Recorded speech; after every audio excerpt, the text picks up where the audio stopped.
Assalamualaikum warahmatullahi wabarakatuh. Saya Dian Prastiawati, NIM 2019-042, akan membahas tentang isi dari Undang-Undang Republik Indonesia Nomor 26 Tahun 2007 tentang penataan ruang.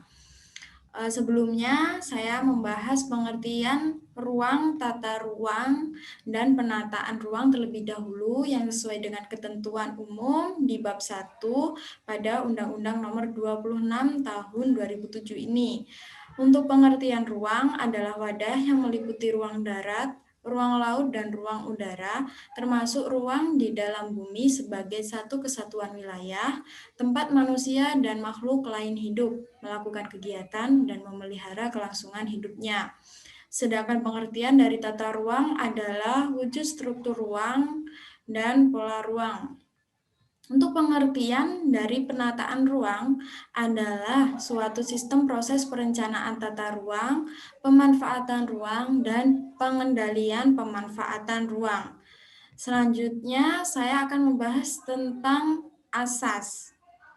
Dalam kerangka Negara Kesatuan Republik Indonesia, penataan ruang diselenggarakan berdasarkan asas A. Keterpaduan, B. Keserasian, keselarasan, dan keseimbangan, C. Keberlanjutan, D. Keberdayagunaan dan keberhasilgunaan, E. Keterbukaan, F. Kebersamaan dan kemitraan, G. Perlindungan kepentingan umum, H. Kepastian hukum dan keadilan, dan yang terakhir akuntabilitas. Untuk tujuannya, yang pertama yaitu terwujudnya keharmonisan antara lingkungan alam dan lingkungan buatan. Yang kedua, terwujudnya keterpaduan dalam penggunaan sumber daya alam dan sumber daya buatan dengan memperhatikan sumber daya manusia. Dan yang terakhir, terwujudnya perlindungan fungsi ruang dan pencegahan dampak negatif terhadap lingkungan akibat pemanfaatan ruang. Selanjutnya kita membahas tentang klasifikasi penataan ruang. Untuk klasifikasi penataan ruang diklasifikasikan berdasarkan sistem, fungsi utama kawasan, wilayah administratif, kegiatan kawasan, dan nilai strategis kawasan. Selanjutnya tentang tugas dan wewenangnya. Untuk tugas yang pertama, negara menyelenggarakan penataan ruang untuk sebesar-besar kemakmuran rakyat. Yang kedua, dalam melaksanakan tugas sebagaimana dimaksud pada ayat 1, negara memberikan kewenangan penyelenggaraan penataan ruang kepada pemerintah dan pemerintah daerah.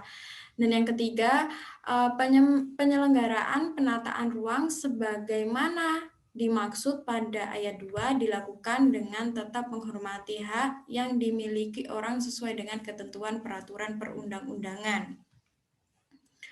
Selanjutnya tentang wewenangnya, yaitu wewenang pemerintah dalam penyelenggaraan penataan ruang. Yang kedua, wewenang dalam pelaksanaan penataan ruang nasional. Dan yang ketiga, wewenang dalam pelaksanaan penataan ruang kawasan strategis nasional. Untuk lebih lengkapnya terdapat pada pasal 8 Undang-Undang Nomor 26 Tahun 2007 ini.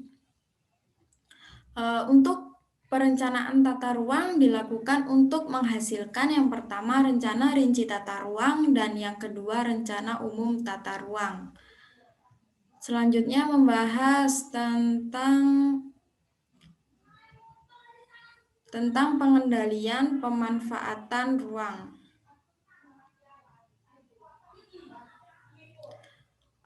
Pengendalian pemanfaatan ruang dilakukan melalui penetapan peraturan zonasi, perizinan, pemberian insentif dan disinsentif, serta pengenaan sanksi.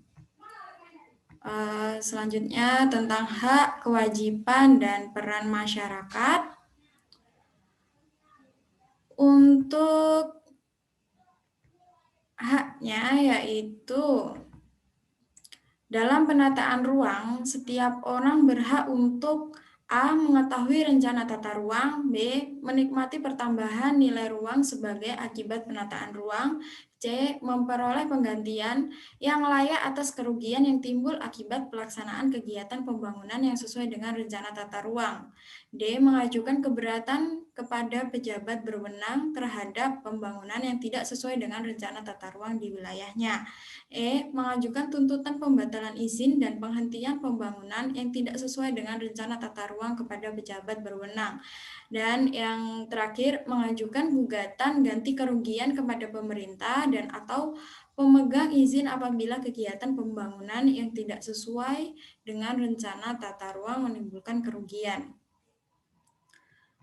Untuk kewajiban pada undang-undang ini terdapat pada pasal 61.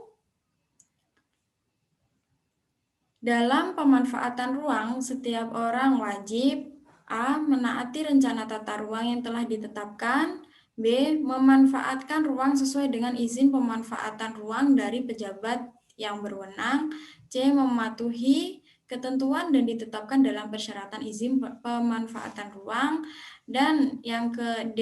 Memberikan akses terhadap kawasan yang oleh ketentuan peraturan perundang-undang dinyatakan sebagai milik umum. Untuk sanksi administratif, jadi pada Undang-Undang Nomor 26 Tahun 2007 ini terdapat sanksi administratif sebagaimana dimaksud dalam pasal 62.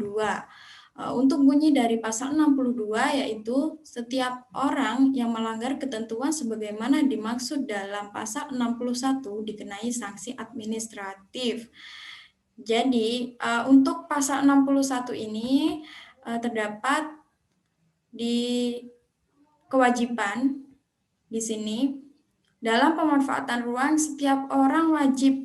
Jadi, apabila seseorang melanggar tentang kewajiban di pasal ini akan dikenai sanksi administratif yang berupa A. Peringatan tertulis, B. Penghentian sementara kegiatan, C. Penghentian sementara pelayanan umum, D. Penutupan lokasi, E. Pencabutan izin, F. Pembatalan izin, G. Pembongkaran bangunan, H. Pemulihan fungsi ruang, dan atau denda administratif.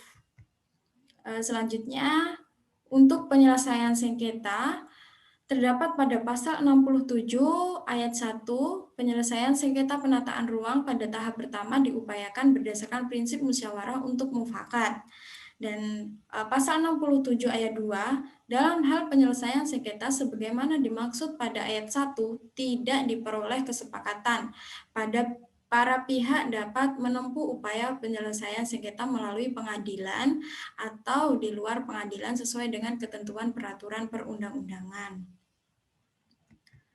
Selanjutnya mengenai ketentuan pidana, saya mengambil satu contoh dari pasal 69 ayat 1 yang berbunyi setiap orang yang tidak menaati rencana tata ruang yang telah ditetapkan sebagaimana dimaksud dalam pasal 61 huruf A yang mengakibatkan perubahan fungsi ruang dipidana dengan pidana penjara paling lama 3 tahun dan denda paling banyak 500 juta rupiah.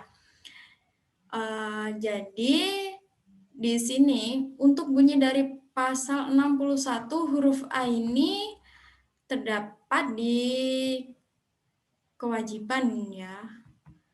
Ini pasal 61 huruf A yang berbunyi menaati rencana tata ruang yang telah ditetapkan. Jadi apabila seseorang tersebut tidak menaati rencana tata ruang ini